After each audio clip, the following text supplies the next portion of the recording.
Good morning, everyone.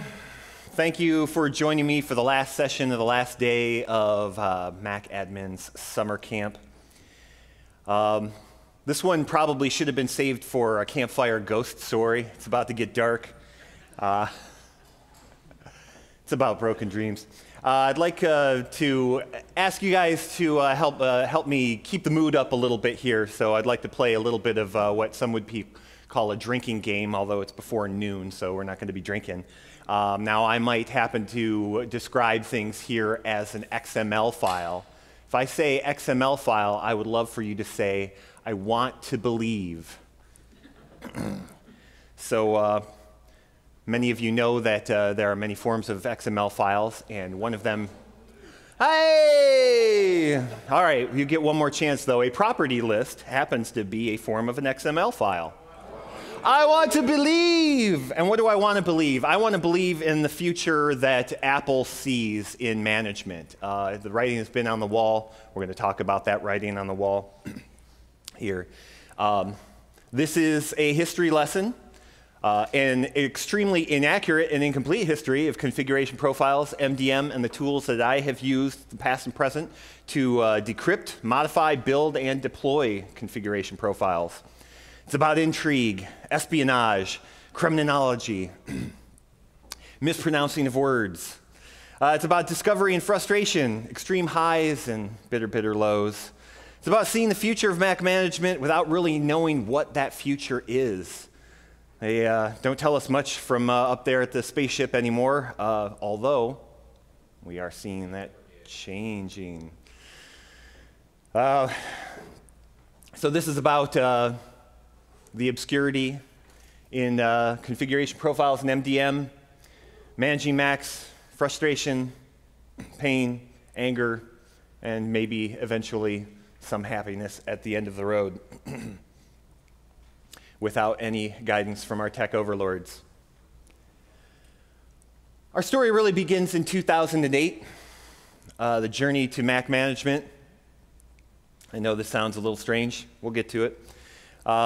Apple recognized the popularity of their iOS platform. Turns out a lot of C-level executives thought that beautiful pane of glass, that easy-to-use thing, was a lot better for some reason than a completely locked down and neutered thing with a hardware keyboard. Do we remember the RIM years, everyone?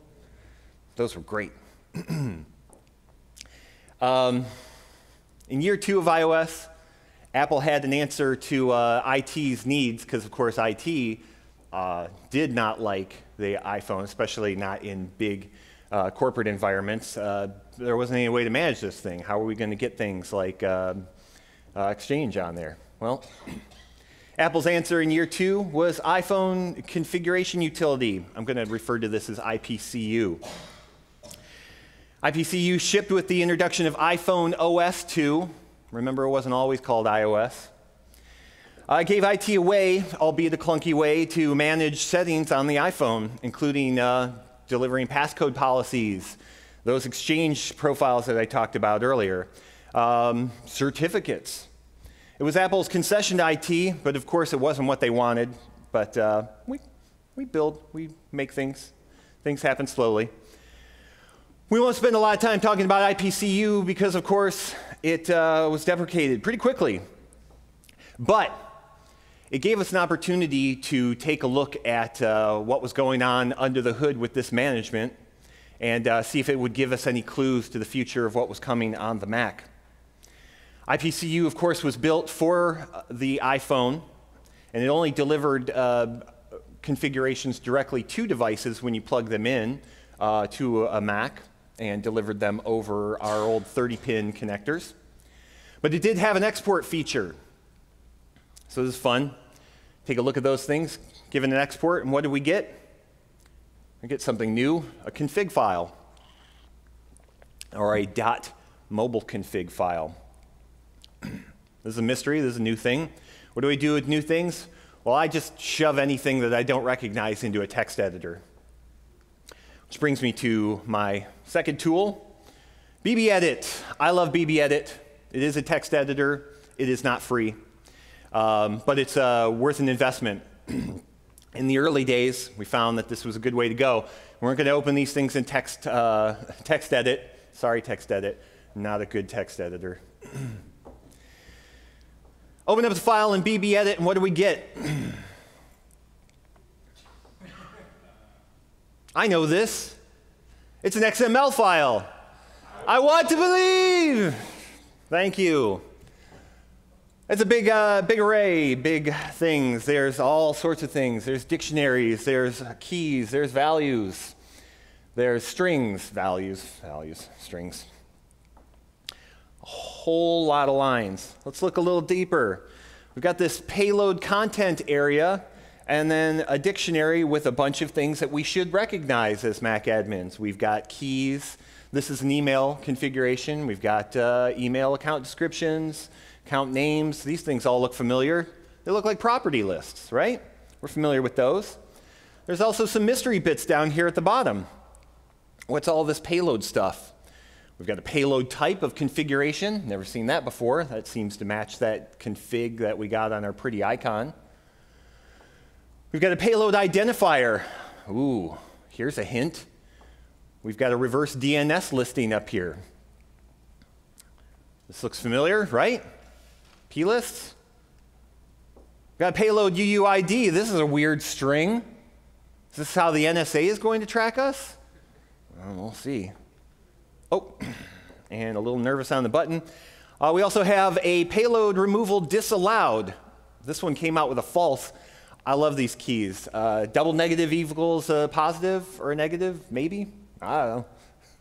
Those are always fun to parse. I love those. I don't know what in the world this is about, but maybe this is about idempotence. And we've heard that word around here, I'm sure. That's something we want in Mac management. Well, we could get these onto the Mac, but if we double-click them, or excuse me, no, we can't. We can get them on the iPhone. Can we get them on the Mac? No, we cannot. They do nothing. 2009, new year. New things in iPhone. Apple released the best design iPhone to date, right? We all agree. iPhone 4, best design.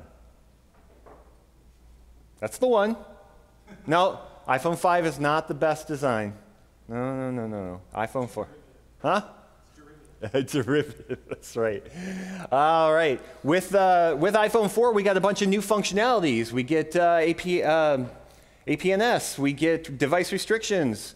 We're able to block content, explicit content. We're able to do things in the iTunes and App Store, including restricting things. This is great for kids, great for corporate environments where we don't want them to be playing around in iTunes and things like that. Mac delivery? No, sorry. Nothing going on for the Mac. I guess it's another year for us. 2010, Apple announces their Back to the Mac event. This is exciting. Apple's going to talk about how they're bringing functions of iOS to the Mac. Great, October 2018, Apple hosted the event, talked about all the great things, changed a bunch of the interface. Everyone hated it. We all got mad. We don't want our Macs to be iOS. It's going to be terrible. Oh my gosh, the future. It's terrible, terrible, terrible. And you talk about config management on the Mac. Well, this was a consumer-based thing, and they said nothing. Sorry, not going to happen for us. So we'll just have to wait a little bit longer. 2011, surprise, surprise. Profile management in OS 10, yay! It's party time, everyone. We're going to make things happen. So we've been saving up all of this work here. We know how these things work now. We understand the platform a little bit better. We see how it works on iOS. This is just, we're going to take all that work and just throw it on the Mac. It's going to be great, right? With that, we get a new tool from Apple.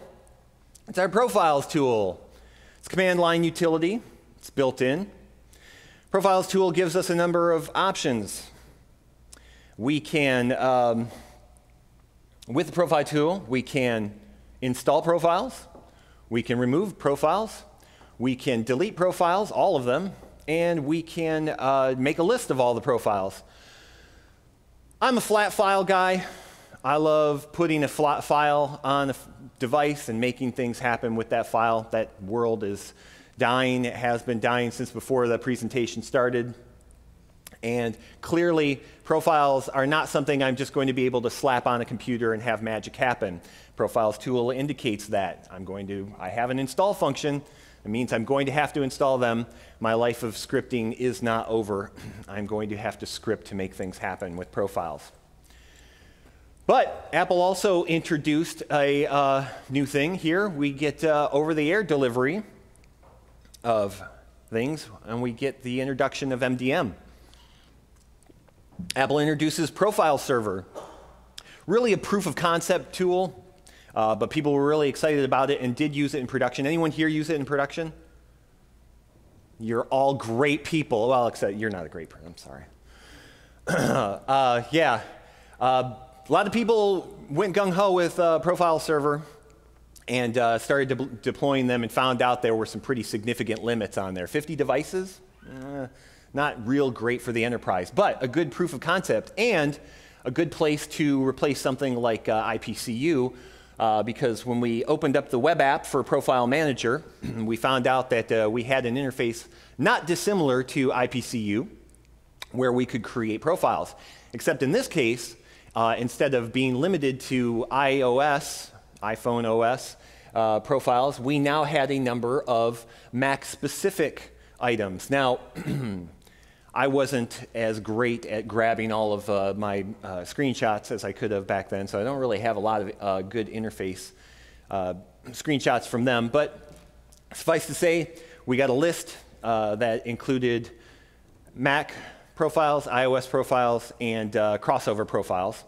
We were able to create things there and export them out of here so that we could play around, see what was happening in those XML files. I want to believe! Believe we will. Unfortunately, what we found when we started downloading, not exporting, because of course as a web app, we don't export, we download from a web app. Get out this thing, and it was not a beautifully formatted XML file. You guys drank too much last night. These profiles came out as a single line. It was awful. And if you weren't terribly savvy at the time, this guy, you might have gone in there and started hitting carriage returns and tabs and trying to format things. Turns out there's a whole lot easier way of doing that, and that was with another built-in tool that's been around for quite some time, PLUtil. Now, PLUtil, many of us were already familiar with at this time because we were using this to convert binaryplists into XML plists that we could actually modify. We could use that same concept on an already XML formatted, good, I didn't say it, on an already XML formatted file using the convert tool. So with the convert command, we could throw that profile in there and spit out a beautifully formatted XML file. Where are my people? I want to believe. And it's worth noting here because, of course, we're formatting that so we can go around and play around in there and make changes and modifications that you want to check your work. PLUtil has another command in here for us that's very important to this day when you're messing around, especially in text editors, playing with your plists. You want to run them through a lint. So PLUtil lint will tell you if you munge that thing up and even tell you where it's broken so that you can go in and fix it so that you're not deploying broken things to production, which we are all guilty of, right? That question was asked earlier. There were a lot of, not David over here. Never, never, never. Not Ben. Didn't even look up. 2012 is an exciting year, right? 2011, all right, introduction, easy. We're pushing around, seeing what's going on there, playing around. A lot of people are sticking their heels in the ground. I'm not going to do it. I'm not going to do it. I love my things. I love my things. But there was a lot of excitement, a lot of new things. Apple as I said, got rid of IPCU and replaced it with Apple Configurator. This time, instead of trying to seek it out on a developer forum here, we were able to grab this from the App Store, new shiny thing that we got just a couple years earlier.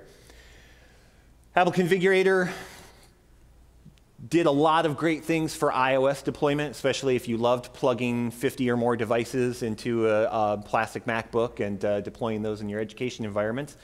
I see some smiles around the room. Again, like IPCU, plug it directly in, does magical things, including supervision, which was exciting at the time. And of course, it had an export feature, so it allowed us to create things and push them out.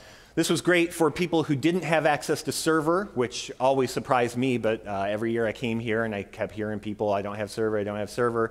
Mostly the people running Windows boxes out on the desktops here. But Apple Configurator allowed you to get a lot of the functionality, not the Mac-specific stuff, but in distributed environments like ours, where we had multiple people dealing with different clients, they could grab this and create email profiles that they could push out to their iOS devices, and but more importantly, they could get VPN profiles that would work on the Mac out of this, and that was a big one for us. Now this one's going to seem strange and familiar, of course. Defaults. Now what does defaults have to do with creating profiles? We'll see. Turns out defaults, we know, is great for modifyingplists. It's also great for creating plists. In 2012, we were excitedly making custom plists for all sorts of things. Now, as a Mac admin, one of my biggest challenges was making sure that end users didn't get nag messages. I'm in charge of keeping your software up to date. I don't want you to get a nag message about a software that I'm running through testing this week and won't deploy to you next week. And I definitely don't want you going fudging around and trying to make changes. Or worse, if you're in a real secure environment and they're not an admin and they find out they can't do anything about it, now there's tickets. Ugh, I need an update. I know, it's coming. So we want to kill these nag messages. So I'm looking here at a defaults right here for my favorite text editor that I talked about earlier. Dig around in there. I'm not going to talk about where we're digging around and finding these keys, but I find the key for disabling their nag message updater check there, and I can write out a plist with just the values that I'm looking for there. So creates this beautiful XML file. I want to. Very, very simple plist. Now this plist isn't very useful, right? I'm not going to throw this onto a machine. I'm going to break things and make people very, very, very unhappy. But what if I could convert this into a configuration profile? Well, our friend from the Great White North, Tim Sutton, had his eyes on the ball. Now, Tim had a different challenge here. Tim wanted to grab all of his settings out of Workgroup Manager, right? He wanted to take his MCX profiles and convert them into profiles because he saw the writing on the wall, especially because I believe in Lion we lost Workgroup Manager. So we were hanging on to that thing for a while so we could still create some of this stuff. But you know, those of us who were keeping our eye on the ball, we knew it was going away, so we knew we needed to do things. So Tim's tool did allow him to extract MCX settings out and create profiles, but it did a number of other really cool tricks as well. One of them was converting plists into configuration profiles. So you could do this directly from a plist within your computer, although that's not necessarily very useful because of all of those special settings that you love about that particular app your users don't necessarily want. But we've already created that plist with the settings that we do want, so we can shunt it through MCX to profile here and output a beautifully formatted XML file. I want to believe. Thank you, people. Now, I had a 6-line file earlier with a single key value pair, and now I have a 58-line file. And hidden down in there, deep inside, is the thing that I want, my software update enabled, false. Seems like a lot of overhead, but how many lines of code did I write to make that happen? 1, right? I had a defaults command. Well, 2. I had to run it through Tim's thing, but I didn't write any actual code that I need to test, right? Turns out testing configuration profiles is pretty easy. After I run it through the linter, I know that works. Throw it on the computer. If it's broken, I don't really break anything. I haven't done an RM. I didn't delete anybody's stuff. It just doesn't work. So, all right, life's getting easier. Honorable mention here, Tim also created a companion app called MakeProfilePackage, free software up on GitHub. This could take your beautiful formatted plist, I saved you, and turn it into a deployable package. It would create the install script at the end. So again, I'm not writing any code. It would also create a install check script and an uninstall script. So if you were a monkey guy or gal, you would have all of those things built up, and it would even push these things into Monkey. Now, since then, we've built most of that into Monkey so we can ingest configuration profiles right into Monkey. But this can still be useful to those of you who are programmatically deploying MDM. So if you've got an MDM deployment profile that you can get from your vendor that's not encrypted, you can throw that into MakeProfilePackage. It's not real happy about it. It doesn't really know about enrollment profiles, but it does create the package and does deploy your thing. And again, in Monkey, because it does an install check script, if you go and find out that someone uninstalled it, it will reinstall it for you, giving you some semblance of idempotence. 2013. Not such an exciting year, but the work's got to get done. In our distributed environment, not everyone is necessarily into text files and BB-edit and making changes and not necessarily knowing about linting things. So we were looking around for some GUI solutions, and we had one that had been around actually for a long time as well. Plist EditPro gives you a very nice GUI interface for opening up plists originally, but it did open up configuration profiles, does open configuration profiles as well. So I found that I was able to create some generic templates, make them available to the team, and then they could open them up in this simple tool and make easy modifications to those profiles and send them out. But we did run into an issue. We were sending them out via an MDM, and we started seeing these weird errors. The MDM was not happy about these things. Turned out, in addition to changing a user value, say an email address, they were also pretty particular about that NSA thing that I talked about earlier, that UUID. Turns out they need to be unique. If you throw a bunch of profiles up with the same UUID, it's not very UUID. This is where another built-in profile tool came in handy, the UUIDGen. Built in, been around for a long time, leveraged by Tim in MCX Profile. And with UUIDGen, it creates those beautiful UUIDs. You can pipe that through to PBCopy to make your life even easier, because it'll throw it right into the clipboard. So this was our workflow.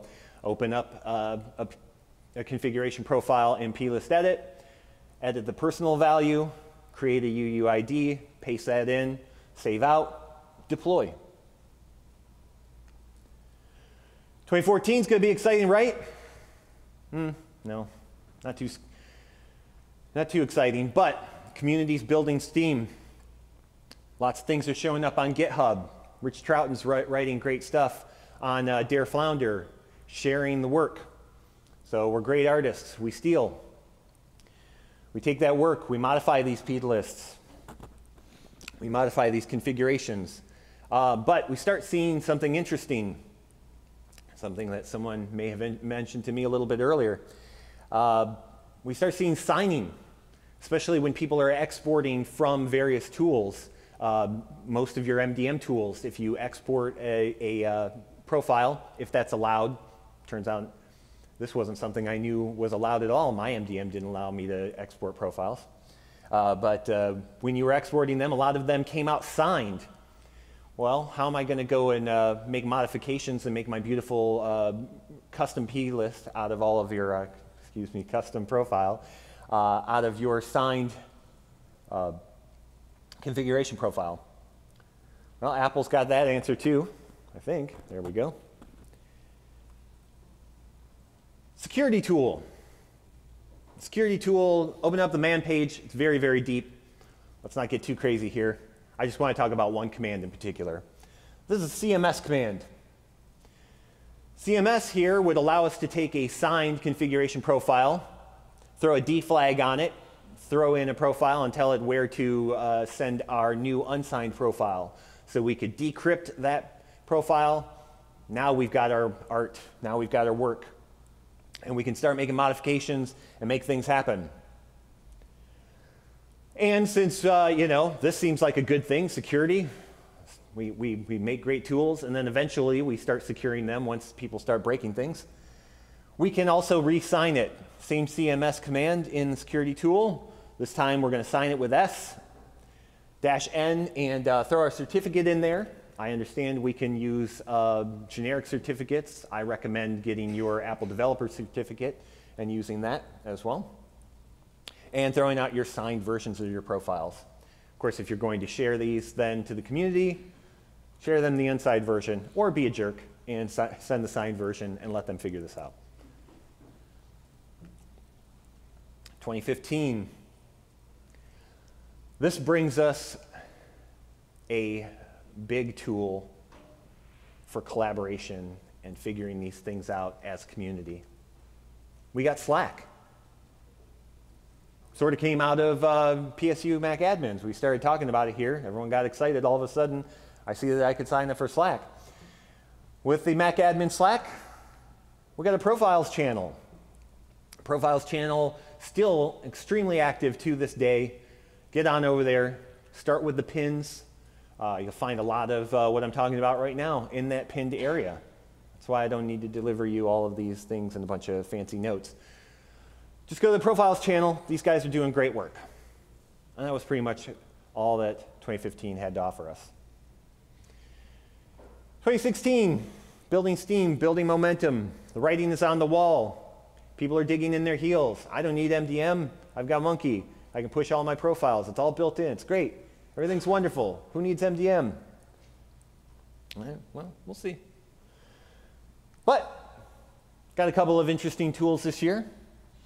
Out of the App Store pops up this little thing, Plist Editor.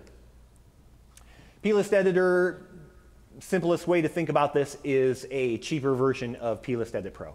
What can I say? No offense to anybody, but it gets the basics done. It's at the App Store, super cheap. Opens up configuration profiles, plist profiles, gives you a GUI interface, makes it real easy to modify them. And recently, and why this is worth mentioning, is that it gets rid of the need for doing what I just showed you there. You don't need to unsigned, secured, signed profiles anymore. When we open up a signed profile here in Plist Edit, it will tell you it has been signed. It will unsign it, allow you to make your modifications and save out your own version of that. It also allows you to inspect the signature if you're all curious about what that is. And speaking of signatures, here at PSU, Mac admins, I guess I would be remiss if I didn't mention it. Winner of the 2016 Hackathon Best Time Saver application was Hancock.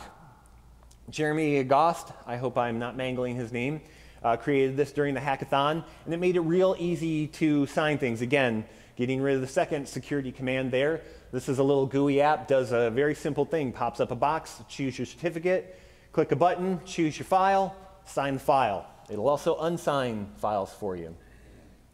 Free, open source, up there at GitHub. 2017, this is where things get rough. Dun, dun, dun. UAMDM. All of those people who are happily going about, I don't need an MDM. I can just throw things in there. Well, we might be having trouble. But also, people who have been avoiding things like DEP. This might be a problem for us.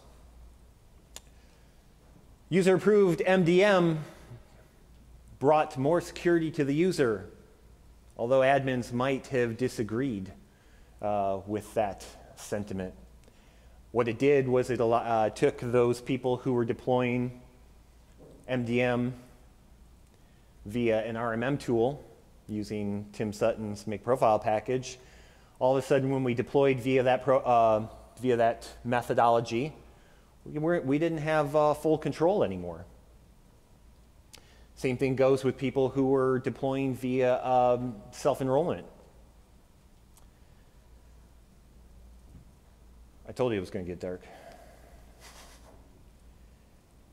All of a sudden, we had to deal with this.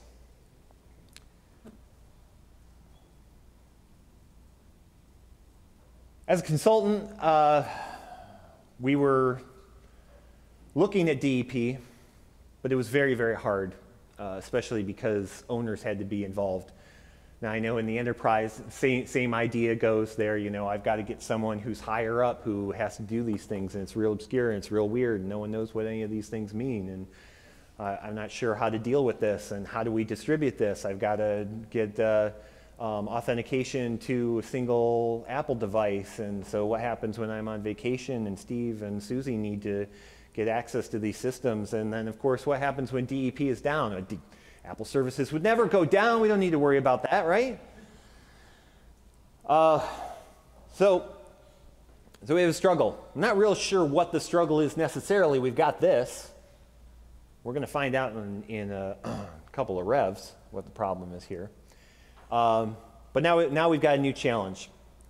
The problem here, this has a nice little warning box up here that we can see. We've got if we go into profiles, we see there's a little error warning here, and we've got a warning, and we've got a box up there. But that's it. And our users hopefully aren't poking around in system preferences and opening up the profiles thing and looking around and saying, oh, here's a problem, maybe I should solve that for us. It's kind of invisible. We weren't sure what was going on, what we're going to do. No? This isn't strictly about configuration profiles, but to deliver them, we got to get this approved. So are we mad? You mad about all this? Oh, I'm sorry, no, I'm sorry, this is a tool I'm describing. Universal MDM approval dialog. Eric Gomez created a helper tool for us under something he used to call, although he rearranged his GitHub repos and got rid of this, tools that Apple should have built. UMAD bridges the gap between our pre-DEP life and our post-ABM, ASM life by giving us some dialogues that we can pop up to people. It's got 3 modes. It gets DEP enrollments that are not fully enrolled. It gets you to prompt people who haven't enrolled a device at all, which is nice, so that you can use this for self-enrollment. And then, of course, it checks to make sure that UAMDM is approved and allows you to continue to prompt with a nice, big, unignorable box right in the front of your user to make this thing happen. It's got some great free features in there. Check it out, dig around. You can put in some due dates on there to force some behaviors on people to make sure this happens. Now, why was UAMDM important? It didn't seem to break anything originally. Midstream, all of a sudden, this happened. User-approved kernel extension loading. Correct me if I'm wrong, this came in 10.13.2. So we're happily plugging along. We pre-tested, like everyone here has been preaching like crazy. Test everything, test, test, test. We gotta know when this launches that this all works. And then all of a sudden, everything that works isn't necessarily going to work. We started getting this. What is this? Users don't know what this is. Now there's a little guidance here. We've got open security preferences. And hopefully it'll pop up a thing, although I found in my testing Sometimes, yeah, you went to the system preferences and there wasn't an approve dialog box. Yeah, well, I don't know, how do I approve it? Is that a question? Or? Oh, you've got a comment. If you get an unknown dialog, it's always safer to hit OK. Yeah, yes. So he said, yeah, if you get an unknown dialog, what do you do? Yeah, and that is the point here. The default here, you say OK. OK, great. Dialog box is gone, and so now is your enterprise AV, for example. That kernel extension will not load, right? And they're not gonna see this. They're not gonna understand. And maybe if they do understand that it's breaking their AV, that's probably what they want. They don't want your AV. It's not what you want. This was the Kextpocalypse. Look that up. Turns out all we need is a simple profile. Apple eventually told us about. Oh, I'm sorry, and also it requires UUIDGen. So there's where the UUIDGen thing finally came in, because everything was working until this midstream change, and now some things are very, very broken. So now we've got two challenges to get over here. So it's a simple profile, right? All we have to do is throw in a whitelist. Well, that whitelist made sure that we had to jump through some hoops. Turns out all it takes is a team ID and or a bundle ID. But how are we going to find those? Rich Purves, who wrote the Kextpocalypse article there, although there probably are others, but this is the canonical one, created a great tool for us called FineTextInfo. This little bash script we could run here, and it would run through our applications folder, run through our library extensions folder, run through our application support folder, and then start outputting all of the things that it found. Oh, and I went too far, too fast. And then I have a bunch of builds. So now we can build out our whitelists and go ahead and if you're lucky, your MDM supported it. We could take these team IDs that we found in here and throw them in there. But of course, a couple of years of this, and the community brought us a beautiful Google Doc that lists all of these out. So now it's almost unnecessary to run Richard's tool anymore, because everyone ran it, and then everyone threw in all of the great things. Community for the win. If your MDM mine does not still, support that, mine that has most of the clients out of it at this point. Great artist steal. Rich Trouton made us a great one here. We can go ahead and grab his XML file. I want to believe! Grab his XML file, fill in the blanks. 2007 also brought us another wonderful resource from our friend at Scripting OS X. I'm supposed to say it that way, right? Because that's the website and not the operating system. Property lists, preferences, and profiles. This is a great resource. It's available at the books store, I believe we call it now. It's not the iBooks store anymore. It's apps and books, not VPP. Grab it. It's definitely worth your money. It's an easy read. He's got a lot of tools in there, a lot of great guidance.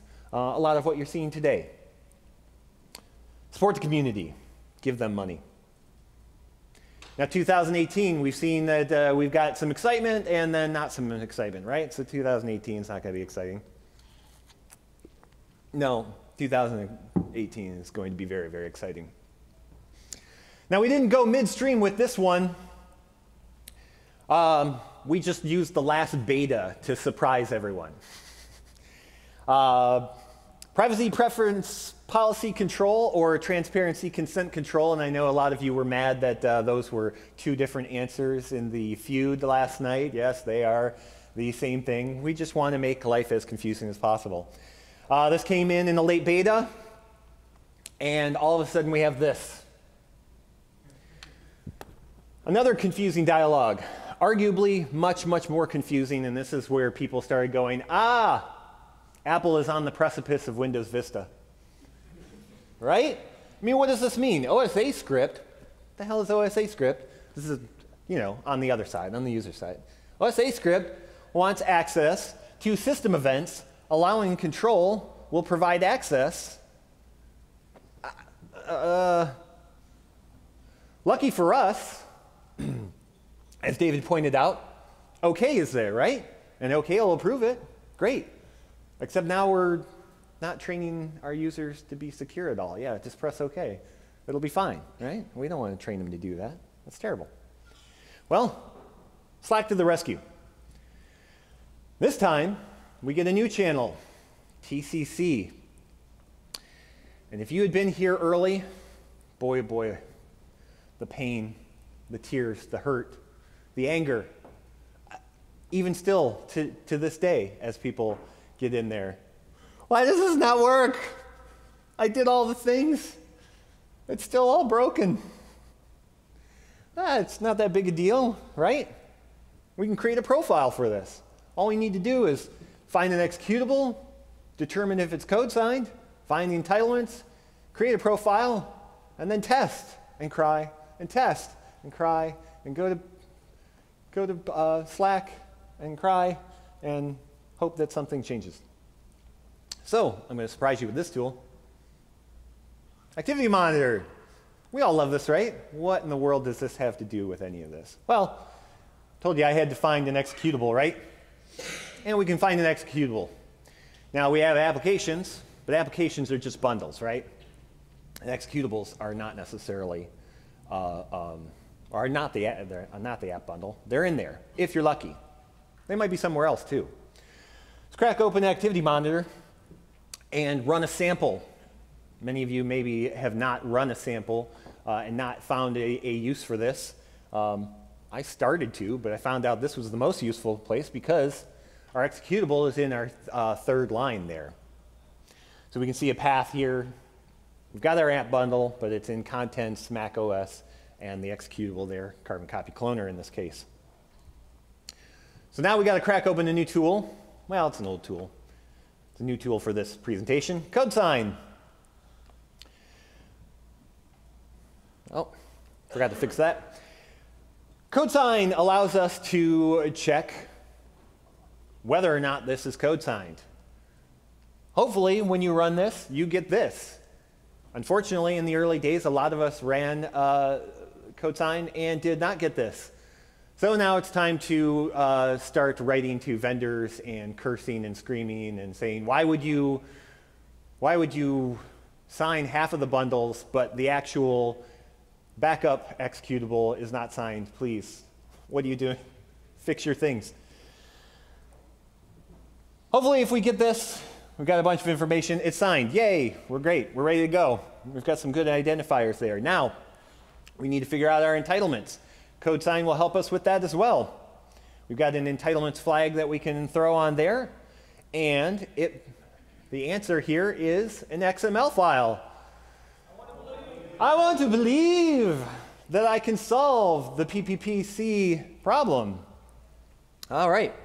In here, we've got our keys. Keys of com.apple.security is going to give us our hints of what we need.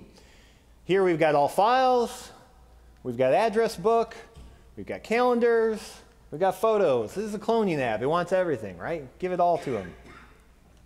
OK, we've got our executable. We've got our entitlements. We know it's code signed. Now what? Carl Ashley, a hero among men, brought us GCC Profile. It's free. It's up on GitHub. We could grab this and run a command. Oh, what a command we run. We can get in there, give it all of the information we've collected, tell it what our entitlements are, tell it where the executable is, tell it to allow these things, put in our custom values, and spit out a beautiful mobile config file, throw it at your computer, start praying. Shortly after that, we got a GUI application, and this is a pretty good one. Our friends at Jamf brought us a free and open source PPPC utility. Now we still need to go through the first couple of items there and figure out our executable and figure out our entitlements. But once we got those things, we can throw them in there. I also found out that this is a good way to test whether it's the executable is code-signed, because if you drag an uncode-signed executable into the window, it just rejects it. So that was my first experience with unsigned executables. Why doesn't it go in? This is a broken tool. And then, of course, remember, test, test, test, test, test, because we didn't see this when I built this with GCC Profile. I've got two executables in there, right? There's also a helper app. This is where the tiers come in, right? I did the thing. I did all the things. It's great. Now there's more things that we need to find. So it's not an intractable problem, but it sure is difficult. So keep plugging away, people. We'll make this happen. Final thing I want to point out to you guys here. My mileage may vary. I should be looking at that. Profile Creator. This one's been around for a while. Well, it came around at the end of 2018. And thanks to Tom Bridge, I had a nice icon to throw up here because I was afraid that I was going to have a generic application icon on here. But this one's beautiful. Profile Creator builds on IPCU, Apple Configurator, but it brings the whole experience in. So we've got our Mac profiles, we've got our iOS profiles, but we also have application profiles. So in addition to Apple's supported stuff, they're also throwing in a lot of things that the community can use. You see, we've got a lot of Microsoft Office things in there. We've got settings for Monkey, we've got settings for Nomad. Make short work of creating many of your most popular profiles. Does a good job. The thing that Profile Creator really excels at that we don't get with something like Profile Manager is that we get the ability to get rid of the things that we don't want to manage. So when we're outputting things from Profile Manager, we select the boxes we want and don't select the boxes we don't want to restrict, but we get keys for everything.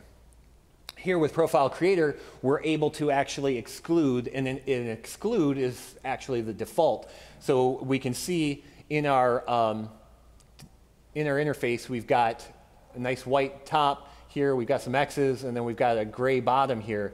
So we've got up at the top the things we want to include and things that we could include at the bottom or not include. So that was one of the challenges we've had with dealing with things that came out of things like Profile Manager, is that we've got a bunch of keys that we basically have to get rid of. And if you're getting into some of the more complex things, it's not always obvious what you're getting rid of. The default would be to just, oh, well, this is hard. Just send it out, it'll probably be fine. And then people come back to you, why is X broken? Because, oh, unexpected behavior, I guess. So, Profile Creator, great tool. Got a shiny new icon. It's got some new settings in there. Works really, really well.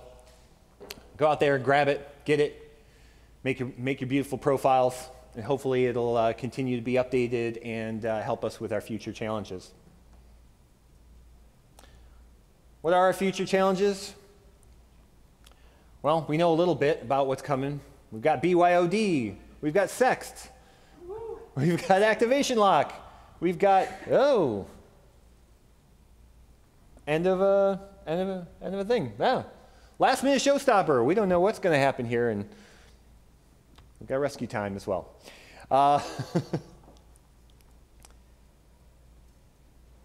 And that is all I have.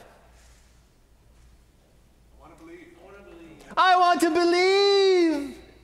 Thank you, people. Q&A time. Who's got it? Come on, I want to get a coffee. Come on, I want to get a coffee. Come on, I want to get a coffee. No? All right. I answered all the questions. Couple of things to mention. Since we're here, I wish I could get my keynote back up. I don't know how to change anything anymore. Oh, it showed up over there. Yeah, go ahead. In the back. Oh, he shut his lid. I should have known it was coming. Oh, not bad. Where do you Both ends. work, and what MDM do you use that doesn't support this stuff yet? Oh, I don't want to throw people under the bus. What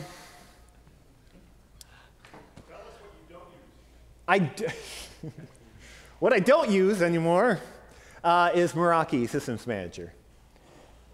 So I've moved on to one of the more new and exciting MDMs, and it's new and exciting, and it's pretty fun.